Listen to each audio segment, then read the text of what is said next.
Good morning, everyone, or evening, midnight, if Singapore, if that's where you're from. I just had a meeting this morning. I've been in meetings for the last 6 hours, and some were with Singapore and with Australia. And anyway, so it's all about how we can communicate even with this craziness going on around us. We can still get things done.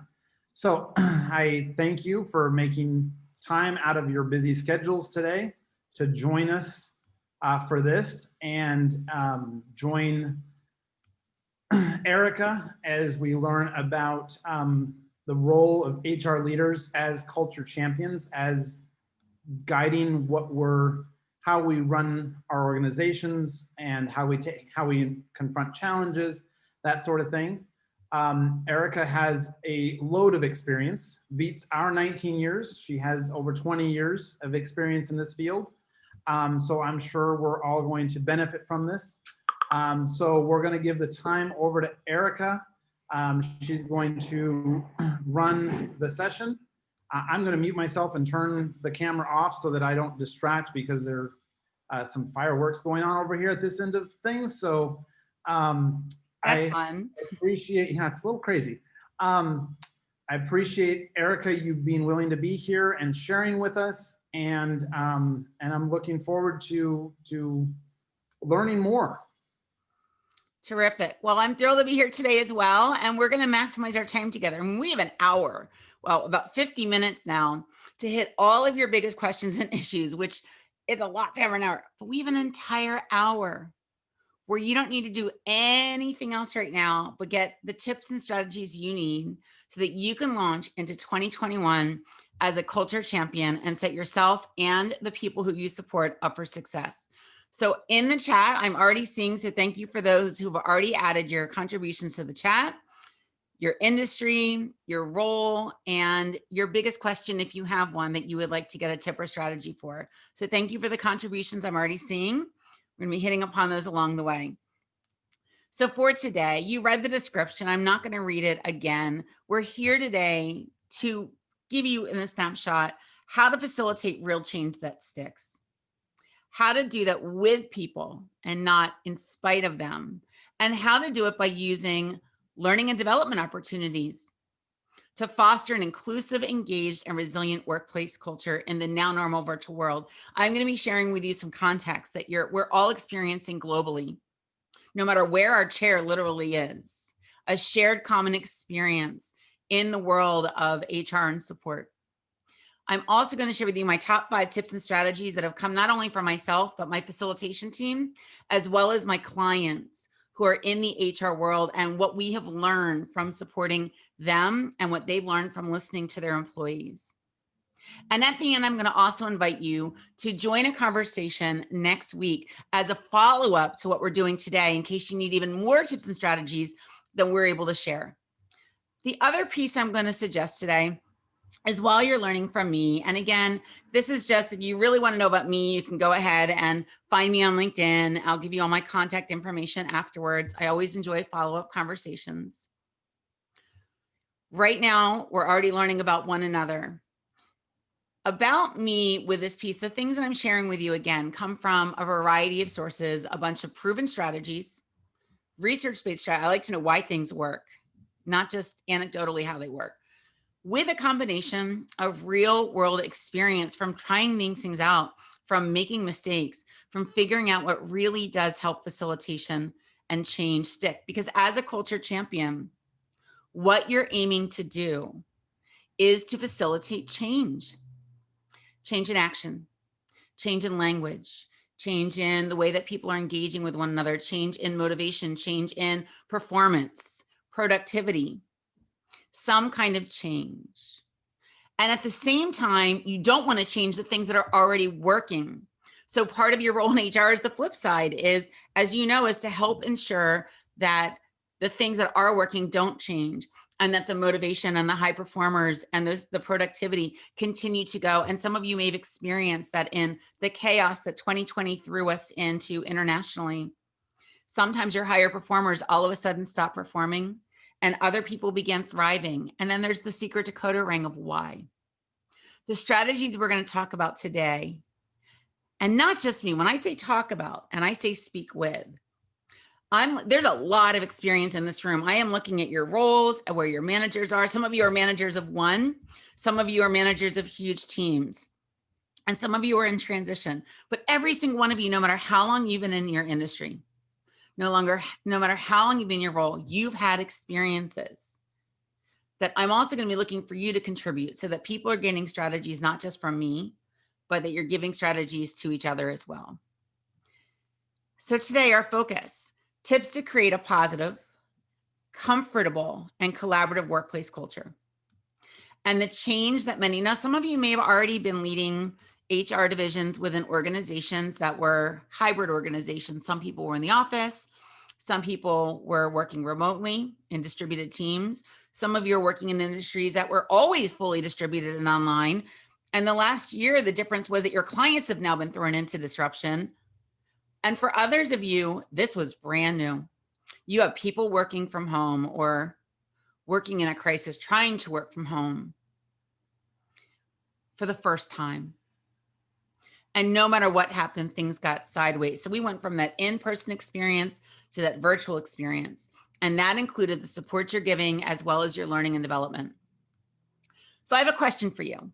In addition to the question you've already answered, my next question for you today is the foundation. In the chat, I am curious. Now, if you already sent me a private message, make sure that you change your chat settings to everyone so that everyone can see the answer that you are about to give. What are the ingredients from your perspective for developing a positive and collaborative organizational culture? What needs to happen? Don't worry about whether you have it or not. Just should they be? I'm going to give you my top 3. Trust in processes, trust in people, respect. You're not going to like everyone you work with, but you do need to find to respect one another and to work together around the work that matters. And courtesy, the way that people are engaging in a courteous way to create a comfortable, collaborative culture. What other words do you have to describe what you see as important in a culture, and add them into the chat? So go ahead and open your chat if you don't already, and in the chat, please type a word, or if you think one of the 3 I've done is really the most important to you, put that one in the chat. What other words? Great, thank you. Peter's added in connection into the chat, transparency, openness towards change. Oliver, that's hard for some people. That growth mindset that Carol Dweck talks about, critically important for culture champions, because you will be working in HR in many industries where people have a fixed mindset and they just, we're never going back to the way things were before the pandemic. And a lot of other positive changes happened as well and will continue to happen. And it's really our job in our roles to help people get comfortable with change and lead them through it, which means we have to get comfortable ourselves. So that's an excellent point. Commitment. Yes, doing what you say you're going to do. That leads to trust. That leads to professional reputation. That leads to people being willing to open and to be willing to lean into change. Transparency and engagement. We're going to talk quite a bit about how to do that. How to foster transparency and engagement, and a bit of courage and bravery at the same time, because it does take that as well. Amani, that relatability is so important because, in the role of HR, you're going to be dealing with so many different people, and I'm going to give you a snapshot of that. And empathy, and empathy in the virtual workspace. Empathy as you're doing job hiring. Empathy when you say, but these are our policies and procedures, and you need to still show up to work, and you still need to hit your performance metrics. And at the same time, we need to have some empathy. Here's some other words to get you inspired. Some of these did not come up on your list. So here's some other ones to add to your list. And again, take your notes, because as you're going back to create a culture, what are you championing for? You need to know what the ingredients are so that you know what you're advocating for and you can be strategic about it. So here's some other words. A positive and collaborative culture includes being flexible, adaptability, curiosity, responsive, resilience. It goes back to the openness for change, an inclusive environment, innovation, and active listening, listening not just to speak, listening not just to take their turn, but listening to understand. And that goes to the empathy piece that Mushtaq brought up. So here's some context before we jump into my top 5 strategies. And then we're going to get some more chatting with you. Organizational culture. It's built upon strengths. And the strength of your organizational culture results from how people engage and communicate with one another around their day-to-day responsibilities. I work a lot in diversity, equity, and inclusion space. I do quite a bit of work in terms of igniting a positive, inclusive culture. Take a moment for about 30 seconds and just reflect upon how people are engaging right now in your organization.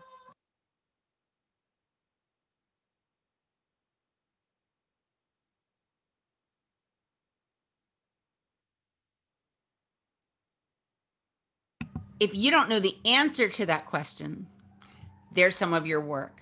So I had a question. There was a question in the chat. What do we do if there is no culture? Well, I'm gonna caution. I'm gonna say there is a culture. You just may not know what it is. Every organization, whether it's 2 people or 3 people, has a culture. It might be a family or a startup, and it may not have a defined culture, but there is a culture.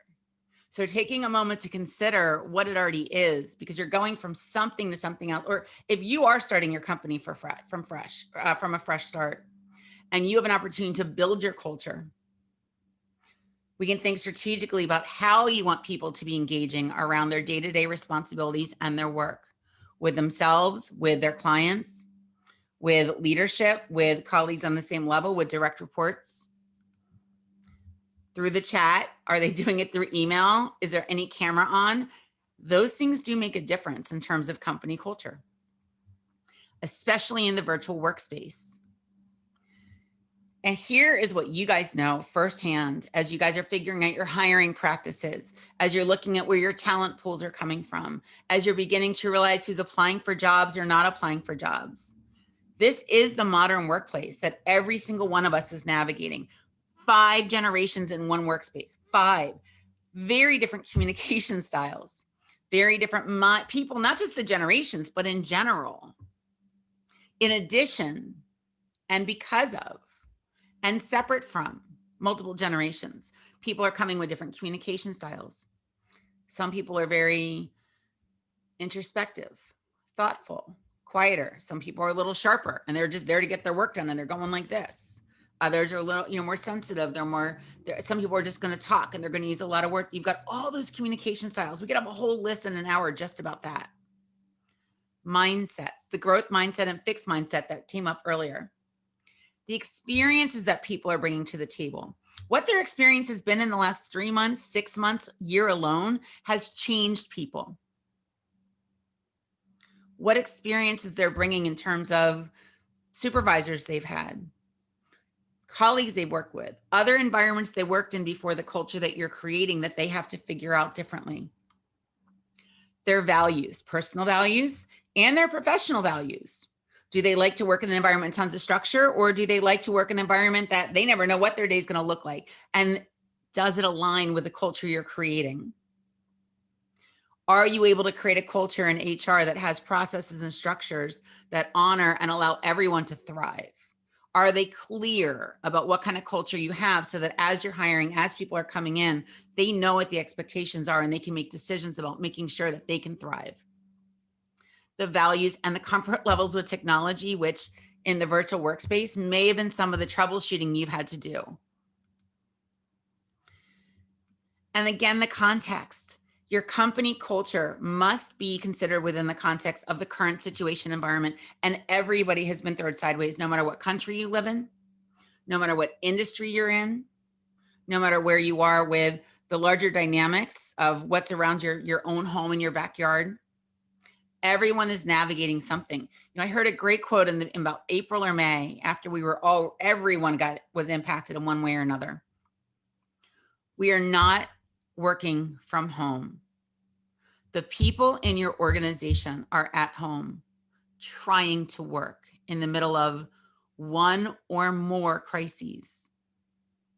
Personal crises, societal crises, Let's not even talk about the health. All of it's there. And that goes back to the empathy, while at the same time, we need to make sure the work still needs to continue. So very good. Yeah, there is so much. And Oliver's, and again, I'm going to thank you, Oliver, for engaging in the chat. Other people, as I'm saying something, if you have a different perspective, a similar perspective, something to add, a question to ask about it, use the chat. Because I am keeping my eye on it to see where the questions are. And if there's not a lot of diversity and you want diversity to be there, then there are some things that you can do to build a diverse culture. And I know that Peter and Linda are bringing on other speakers at the roundtable to hit upon that topic too, how to build more inclusive, diverse cultures into your HR processes, et cetera, et cetera. So you're going to be getting all of that. And if those things are interesting to you, remember, keep Linda and Peter in the loop. All right. So with that said, going through my top five strategies for culture champions. As you're listening to this, consider which of these do you have a question about? And what else can you offer? And also be thinking about this like, ooh, am I doing that? Can I be doing it more purposefully? Or this is something I can try in 2021. So get your thinking lens on, get your listening lens on, get your so what factor. What am I going to do with this information today? And consider each of these strategies through the lens of your current situation, where you are now, and where do you want to be 3 months from now, 6 months from now. And when we get back together in December of 2021, and you have a story to share about being a culture champion, what is the story you are going to tell all of us? When we come back together a year from now, you're going to be sharing with Peter, with Linda, with me. What is the story you're going to share? I was a culture champion in 2021, and here's my story. So put that forward-thinking lens on, that growth mindset lens on, as I share my top 5 strategies. And if you can walk away today with even one new strategy, one new idea, or one new inkling of motivation to kick off January 2021, you're already going to be a champion of culture. Little steps leading to big change, one habit at a time.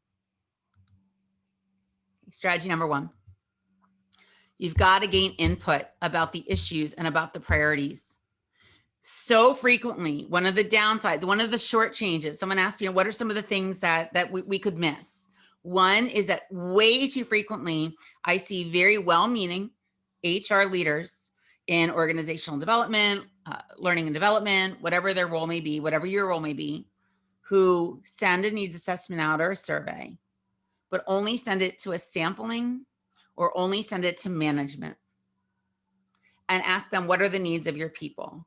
And every single time, if they expand that needs assessment and they're only doing it, let's say through SurveyMonkey or Qualtext or whatever it might be, those are great. We need them, but it's the who they get sent to.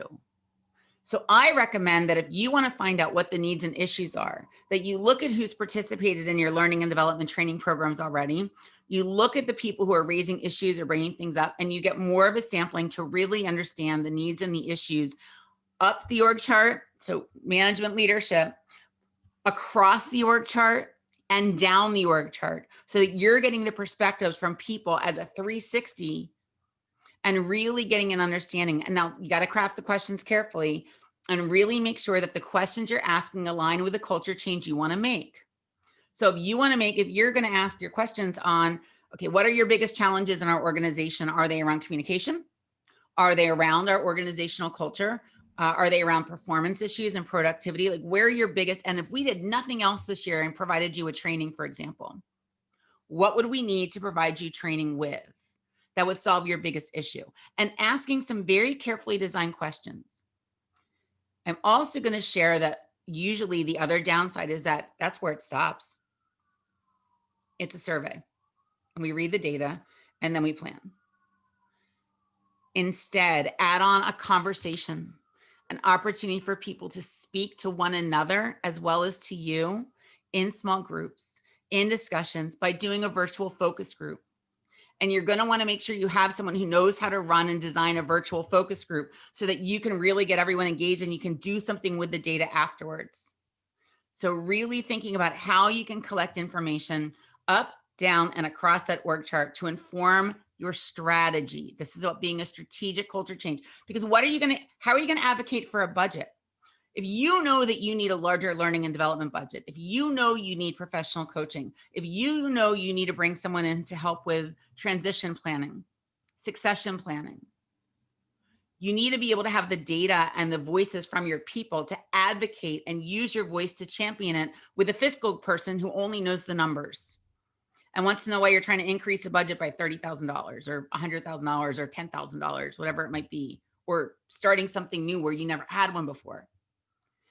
So it's really turning about where are the numbers, because they want to hear what the return on investment, which is, it's really, as my friend Dave Bookbinder says, he wrote this awesome book called Return on Individuals, that what's behind the numbers, that HR perspective, because you guys are here as people.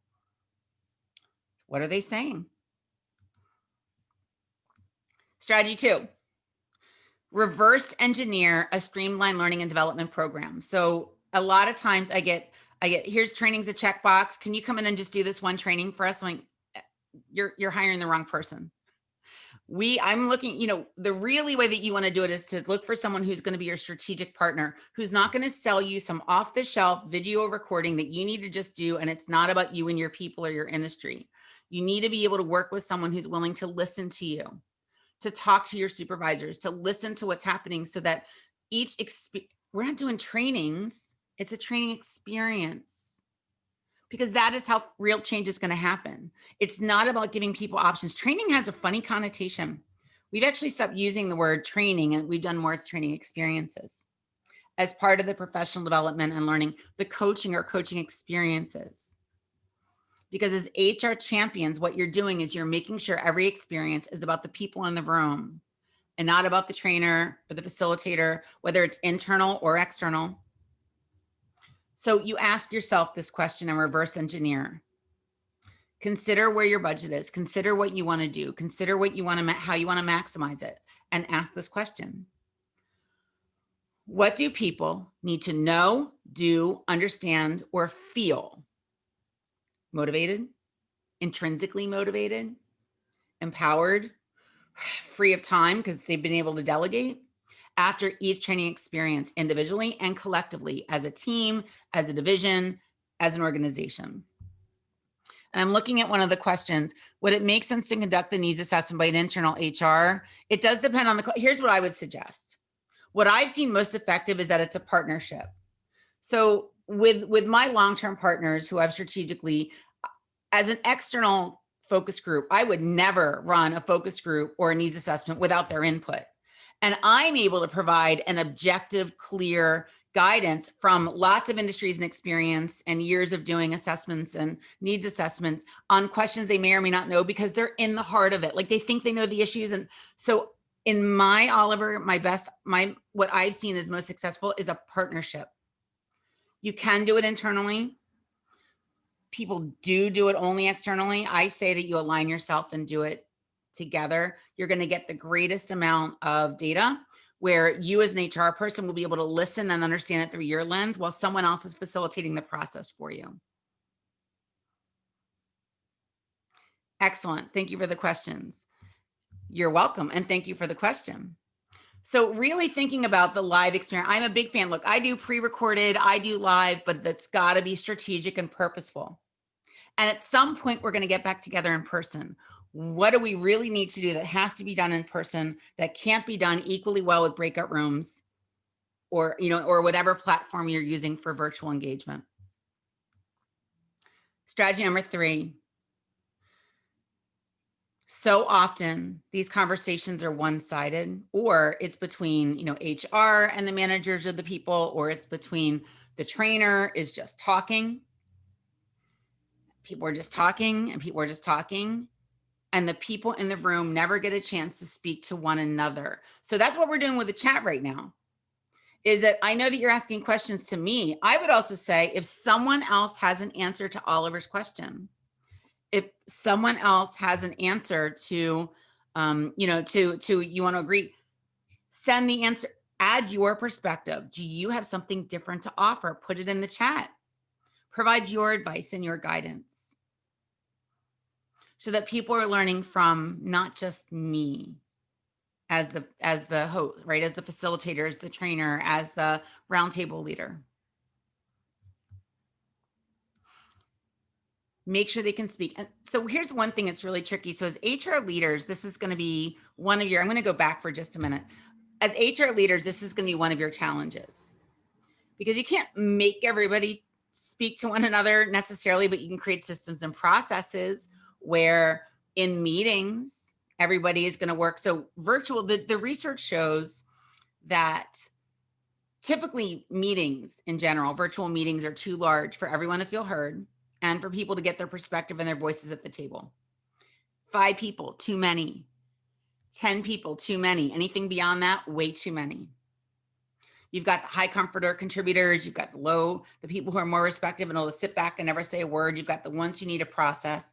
So yes, there are strategies to get everybody included. Yes, there are strategies to get everybody in cloud involved and using the chat or putting them into a breakout room if you have that system or having them set up one-on-one chats or groups of 3 around the work. So often in the work I'm doing in the Calling Out Allies project with my colleague, Dr. Brandy Baldwin, and a bunch of our other teams, and got a whole team that we did on diversity, equity, inclusion. We get so many questions from organizations that say, can you just come in and just do, an unconscious bias training, or can you come do a checkbox or come talk to us and have us all talk about, we're like, no, we can't come in and do that because it's not going to create change that sticks. You need to start engaging respectfully around the work first. Around the things that's already there that are less personal before you can then have the trust and the respect and the transparency and the comfort with change and all of the tolerance, the empathy, the relatability, the understanding, the commitment, the openness, the connection, all the things that you guys said in the chat that are necessary ingredients for culture change, that are necessary ingredients for a positive and collaborative and comfortable culture, need to be in place before you start talking about really sticky issues. If you jump right in, it's not going to stick. It might actually make things worse. It's a downside. So I'm looking at, is more sustainable development leaders to encourage people to share ideas? Yes. So one of my most requested amounts of support is for the emerging leaders. So yes, working with experienced leaders. Yes, executive leaders. Yes, senior leaderships need to champion. They need coaching or they need training. But developing your internal talent. One of the biggest things I hear from HR, and you guys might have the same kind of questions. I mean, you might have had, I'd be surprised if you didn't, but I like being surprised, is that you're having trouble retaining your top talent. These people there's job hopping. They're like, yeah, I'm good for a year or 2. Yeah, I'm there. I'm going to go pop here. And how do you retain your top talent?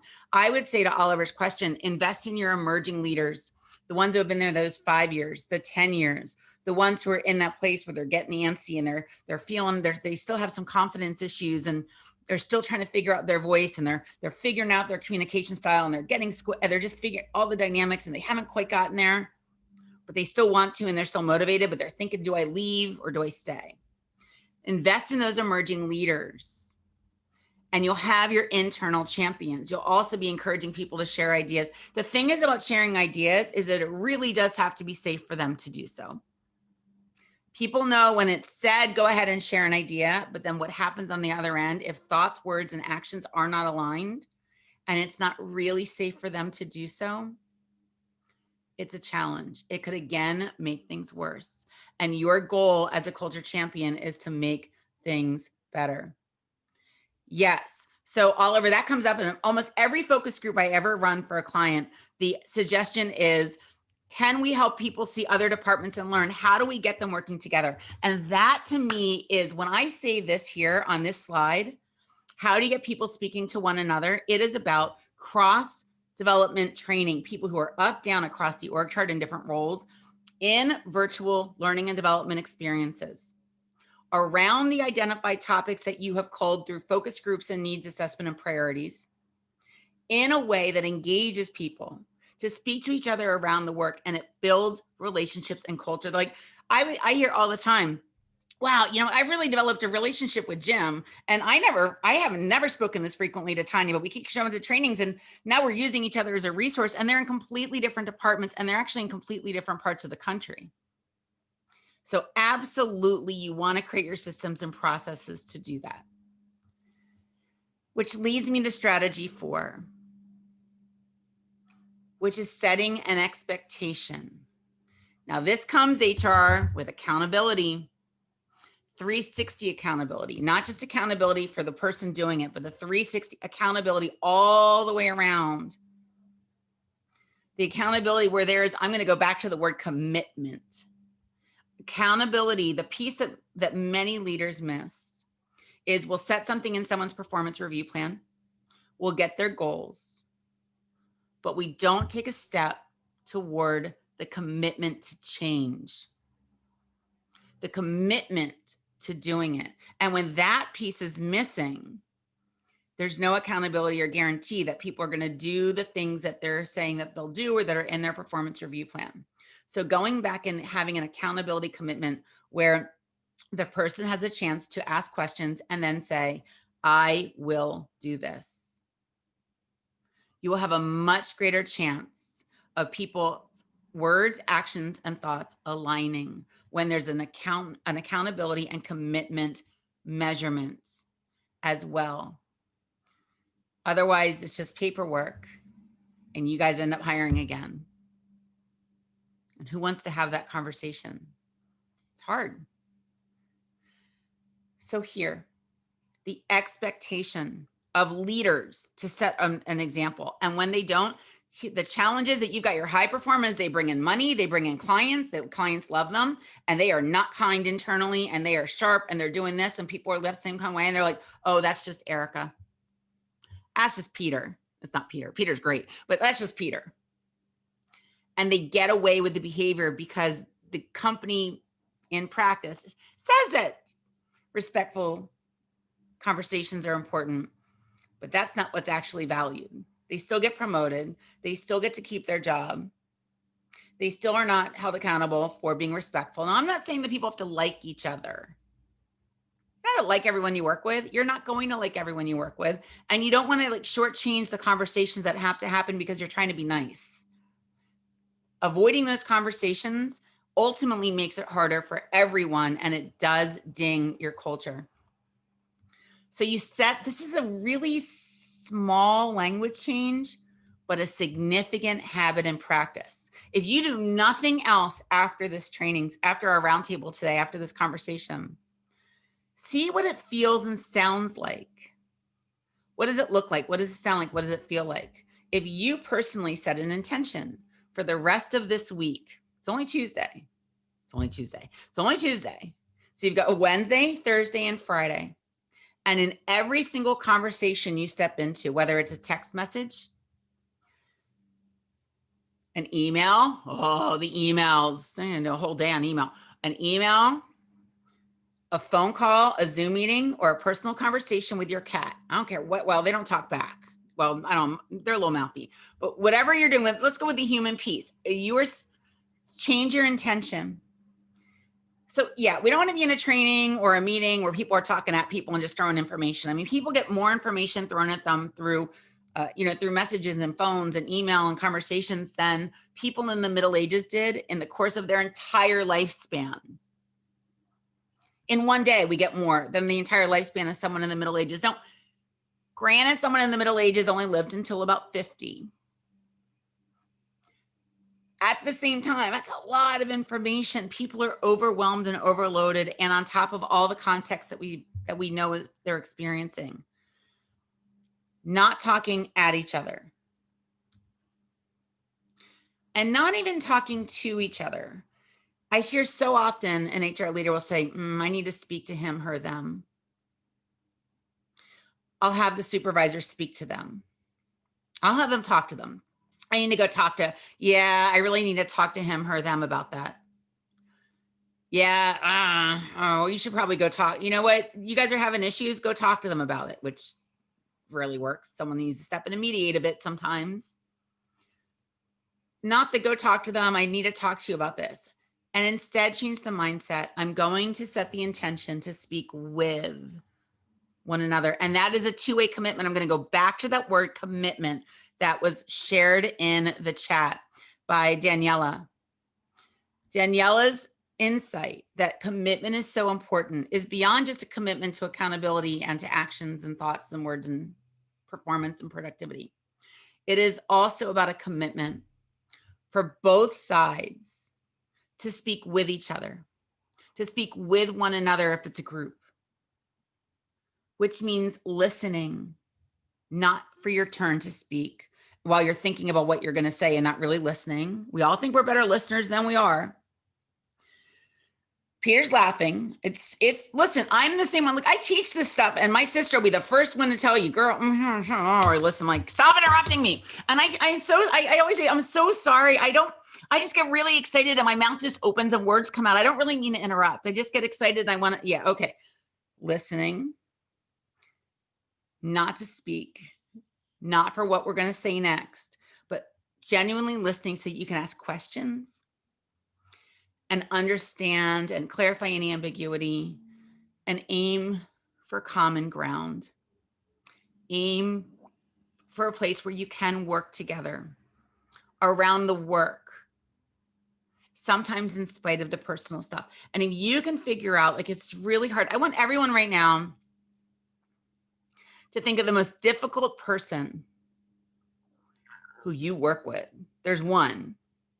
And if they're not in your current organization, they were in one from a previous organization. There's someone whose communication style, whose personality, whose whatever it is, it triggers you and sets you up. I want you to think about that person right now and take a moment to figure out something you respect or appreciate about that person. Something. It could be as simple as they're always willing to raise a difficult issue. It might make you nuts if they raise a difficult issue every other hour, but it is something you can respect about them. They're willing to raise their voice. Maybe it's that they're always on time. It might just be they're always on time. It might be they always have their Zoom camera on. I mean, it might be something little or it might be something big. Find something that you value, appreciate, or respect about the most difficult person and encourage others to do the same. So that if you're starting a conversation with that person from a place of respect and courtesy, it's going to be a lot easier to get to the act of listening and encouraging people to do the same. And to also start those conversations with a tip or strategy. Here's a bonus. And you ask them, okay, so you guys are having interpersonal issues or you're having trouble with performance, well, what specific examples of problems did you run into? What have you tried already? Who else did you speak to before you came to HR, before you went to their supervisor? And what's already been tried? And what solution are you suggesting at this point? So that you've got some context there and you're encouraging them to have those conversations before they even knock on your Zoom door or your virtual phone or your Microsoft Teams or whatever platform you're using, the text, the email, the instant chat. Before they come to you, what have they already tried? Have you tried speaking with each other? And you may, as an HR person, need to step in and facilitate a conversation or encourage the leaders to do it. So, and yes, there does need to be supportive executive board. You've got it. This is about influence and champion up. And part of what I'm talking about in terms of being a culture champion is that you need to be able to influence from the middle. So people always say, Erica, can you do a middle management or a managing from the middle training? I'm like, no, I can do a leading from the middle training, how to raise an issue or bring something up when it's really hard, when you don't have the positional power to do it, and to get the leadership to be champions. And sometimes it just means making them think it's their idea. And how is it going to make them look good? I mean, ultimately, the number one role that all of us have is to make everyone else look good. Make your clients look good, make your colleagues look good, because the way that you speak about people when they're not in the room, the way that you speak about a situation being navigated is as much a reflection upon you as it is upon them. So keeping those words positive and asking those questions and working with the leaders to tap into how their self-perception of I'm a leader, I'm this, and saying we really need you. Play into their ego. Do whatever you need to do to figure out their communication and get a secret decoder ring so that they think it's their idea and they see their role concretely and what they're supposed to do. We often make an assumption that leaders know how to model good behavior and how to model culture, and they're usually really misaligned. Not always. We got lots of rock stars out there, and I'm fortunate to work with many, but we all know the other ones. So with that, the most difficult, yeah. So there's goes back to something that being the difficult is what you do when you own the power, and it's going to be part of using that voice. So, all right. So conflict could be a whole nother piece. Let me go back to this last one just one more time. I'm going to go back to, and then we're going to chat just a little bit. I have a question for you. Is that it is your role. Once you have the data and the people have spoken, it's not just you bringing this up.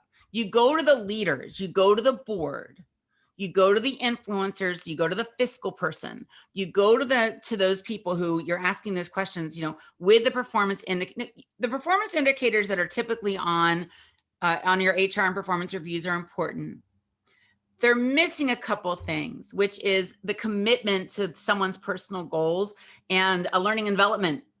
So in the clients who I've been working with for 5 years, we did a new focus group this year. We expanded it. We did a needs assessment, and what they've decided to do for their performance reviews and for their annual goal setting reviews or whatever, everyone has a slightly different name, but you guys in HR know what I mean, to put into their plan.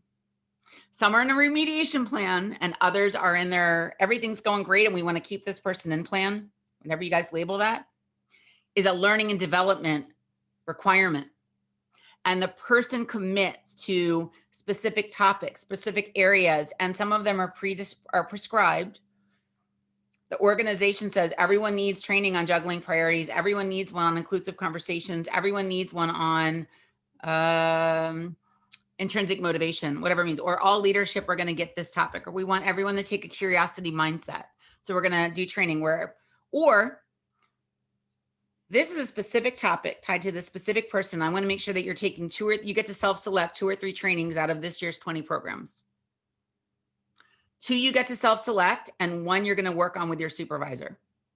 And that is part of the goals. It leads to change and action. You you have to have that learning and development program tied to the needs assessment, tied to the data. It can't just be what you think people need, or you'll never get them to show up. And you won't get the championship from leaders, and you won't get the fiscal investment. So go back to this and think. Step 1, ask the questions. Step 2, reverse engineer a program. Tie it to how much you have and how you can maximize what you do have to work with. Align yourself with strategic partners who can help you do it. And think about where your priorities are. And I'm going to sneeze. I think I'm going to... I've never done that before. So with that, you're going to be, because you have a role is you're championing and using your voice to speak up for people and ideas. That doesn't mean you're going to champion all of them, but people need to be able to come to you, and then you need to be discretionary and decide what you're going to champion and what you're not, and do it equitably as much as possible. If the person who's getting the most influence is the one who's going to be the loudest, and all you want to do is say yes to get them out, get it off out of your office, your virtual office, got to find who's not speaking up. Pay attention to the quieter voices and make sure that you are championing the quieter sector who maybe just, they don't feel comfortable speaking up. Because maybe they've had experiences where in previous places there was a consequence for doing so.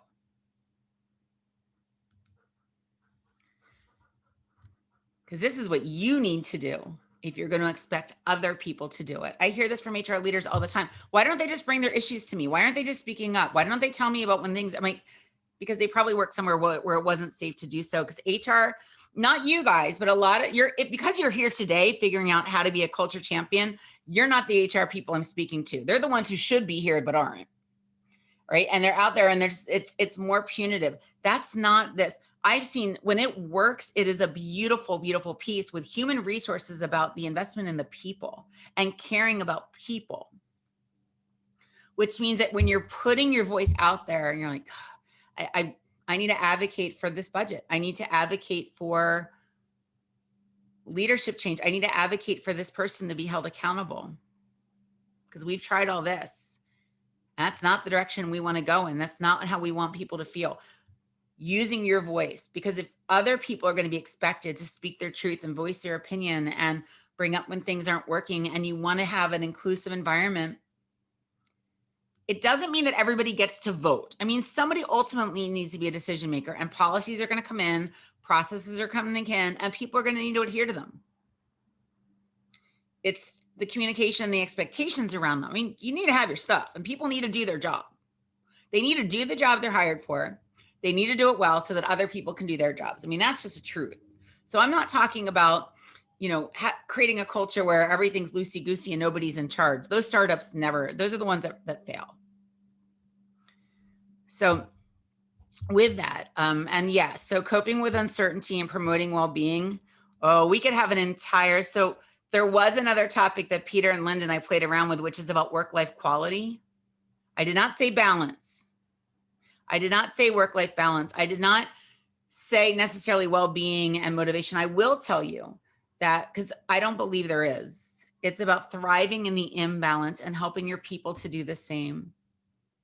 The mindset around change and helping people one step at a time understand the change and have their voice at the table. So I would say, Mushtaq, I would say to better cope with uncertainty, it's about the transparency that the changes are going to happen.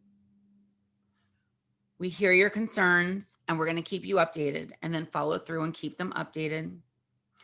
If you say that well-being is important as a culture, then what's happening in practice needs to mean it. So many times people have a practice, or you'll have a well-being and a health and wellness or a nutritionist, and you'll let people know, we don't want you to burn out. We don't want you to work more hours. But in practice, that supervisor texts that message. Someone asked this, why didn't you just call? Why didn't you answer the sale? Why weren't you 24 hours on the piece? Why didn't you get back to me on the IM? What's happening in the smaller day-to-day communications may be misaligned with the culture you're trying to create. So those are the kind of things where the insights from the needs assessment are going to be really important to find out where there's misalignment and what's happening in the actions. Compared, again, it's that thoughts, the words, and the actions. So look for the areas where it's aligned and build upon it, and look for the areas where it's misaligned, and that's where you can see some training and coaching opportunities. You're very welcome. Thank you again for the question and helping me really address the need you guys have today. Being a culture champion requires you to be brave. There is risk. It is also our responsibility to use our voice, to ask for the things and champion the people and actions that need to happen for the good of the organization, for the good of the clients, and for the good of the well-being of your people.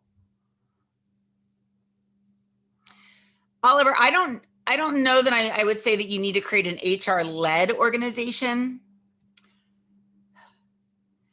I view HR as like the spoke of a wheel. If you can picture a bicycle wheel and you've got a hub in the center and then all of the spokes are around it and then everything turned, you can't run a bicycle with one wheel. Well, actually, that's not true. Okay, forget the unicycle. Just look at the wheel. When you've got the spike of a wheel and you've got that hub in the middle, that's how I see HR, with a fluid piece, because you guys are looking to spread, again, up, down, and across the org chart, just like the spokes of a tire. So you've got your tire, and for that tire to go in motion, it needs all the different pieces. And each of your divisions in your company are a spoke. And if you take one out, the integrity of that tire decreases. If a spoke is broken or bent, if there's one piece of your company that's a little spent piece and it's not working right, the entire wheel stops working well. If the tire goes flat because people are exhausted and deflated and not being resilient and aren't given wellness and resilience tools, the tire goes flat. And it doesn't matter that you as the HR at the hub in the center, keeping all the spokes together with that. I really look at that as HR is instrumental. I don't look at it as a leadership, like a top-down leadership. So picture your organization right now with where the spokes are. That is not how organizational charts are created on a piece of paper. So you got to get a little creative with that one and play with that a bit and see what you think. So we've got a few minutes left, and I want to share with you a couple of resources. Here's what I'm going to champion you to do. Whoops. In our last few minutes together, my presentation is very excited to jump to the end because I've got a really exciting opportunity to share with you, and it's got a life of its own right now. So I'm really excited to share with you the opportunity I want to bring you into next week. So here's what I want you to do. I would say let's discuss today, but in our last 4 minutes, instead, take this question and discuss it with your HR. Look at who's in this meeting today and reach out to them on LinkedIn, send them a message, connect in the private chat. Look who's here today. These are people who are interested in this topic and this is your network. So take advantage of Peter and Linda's Global Guides Network, the people who they're bringing together, and consider all of us part of your network. And ask these questions. Go back to your company. Go back to the up, down, and around and say, what opportunities exist for you to launch into 2021 as a culture champion, individually, as a team, as a company? And get concrete and reverse engineer your strategy from, I'm going to go back. Where do you want to be in 1 year from now when you fast forward in 2021 in December and you come back and come back to Peter and to Linda and to myself and say, I was a culture champion for the whole year and this is what I accomplished? Because it answers this question. And that marinating on ideas, just let it marinate and start now. And remember, don't put all the weight on your shoulders. You cannot do this alone. Real culture change that sticks must be a collective effort. If you think about what happens, no one can whistle a symphony. I love this quote. No one can whistle a symphony. It takes a whole orchestra to play it. And we all know what happens if there's that one squeaky little violin of someone who didn't practice in the middle of an orchestra. So we want to make sure we're not the violin. Everyone practices, everyone does their piece, and everyone contributes to the symphony. And if you reverse engineer, I love reverse engineering. Always start at the end. What it takes for the symphony to show up and do a performance, whether it's online right now or in person, that beautiful music, there's a conductor, there's all the pieces, there's the person there's the composer, there's all the people who contributed. We're all part of the spoke of that tire. Got to do it together and not have so much weight on your own shoulders if you're putting a lot of pressure on yourself to be the only one. All right, here's the invitation I have for you. If this topic is of interest to you, we had 1 hour today to chit chat and really questions in the chat, the ideas you contributed. If you would like to learn more next week, a week from today, my facilitation team, some of my strategic partners, I have aligned myself with brilliant strategic partners in impact who I've got Charity Hughes, who was she was the SHRM, the HR person of the year last year. I've got Amelia, who does a lot of culture championship and curiosity. Lara Kronfeld, who is the learning and development human resources OD lead for a large globally international company, which is Marsh McLennan. One of my clients. She's been a great HR culture champion for the last few years and a good partner. She's going to share a ton of tips and strategies from the inside. And Jeff Irwin, it's his research on virtual collaboration that I'm citing right now. We went to college together at Penn, and he did a whole piece on virtual collaboration a bunch of years ago before the virtual thing was even a thing. So a lot of the work that I do within virtual engagement came out of his research, and we're going to share lots of pieces about how to do more than just a checkbox. And it's going to be really interactive. We've got breakout groups and chats, and that's a 90-minute facilitated conversation. If because of time zones, you're not able to attend live, our session, so in the morning they're doing American, like US, K through 12 systems. In the second panel is going to be universities and colleges. And then my panel is for organizations, nonprofits, government, corporate. And we're going to do the lead. If you can't come in person, register anyway, because they told me yesterday that they're recording the session. And there's doing a whole library, very similarly to how Peter's done it. And Linda is for the Global Guides Conference that we'll be doing in February. Don't forget about that. Got lots more of that coming up. With that said, next week with Padla is the Distance Learning Association. They've been around for 18 years. And they've got a board and executive and they figure out how to do all this stuff virtually. They've got an exhibitor hall, and they also have a bunch of us created a library of recorded videos afterwards. So we've got the live and then another 30-minute from me, which has more tips and strategies that I couldn't share with you, but address some of the questions you guys asked today. A little off topic about how to develop learning and development, inclusive things internally and or with a strategic partner. So with that said, you guys are all welcome to come. It's all day Tuesday. My session is 2:30 p.m. to 4 p.m. Eastern Standard Time, US time. But if you aren't able to come live and you register, you'll still have access to all of the sessions and the 3 live panels, all of the resources for 30 days afterwards. So, and they're really low because they're a nonprofit and they're educators and they love to have people connected to information.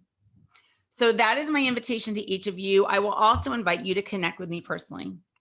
If you feel that I or my team and my network could be of any benefit to you as you are aiming in 2021, if you have a win or a story or a tip or strategy that you've tried, I'd love to hear how it worked. So connect with me on LinkedIn. You're welcome to email me and my team. And if you want to go check my website to find out what I do outside of hanging out with you guys on a Tuesday morning and having lots of conversations with Peter and Linda, touch base and consider me a champion for you as you become a champion for others.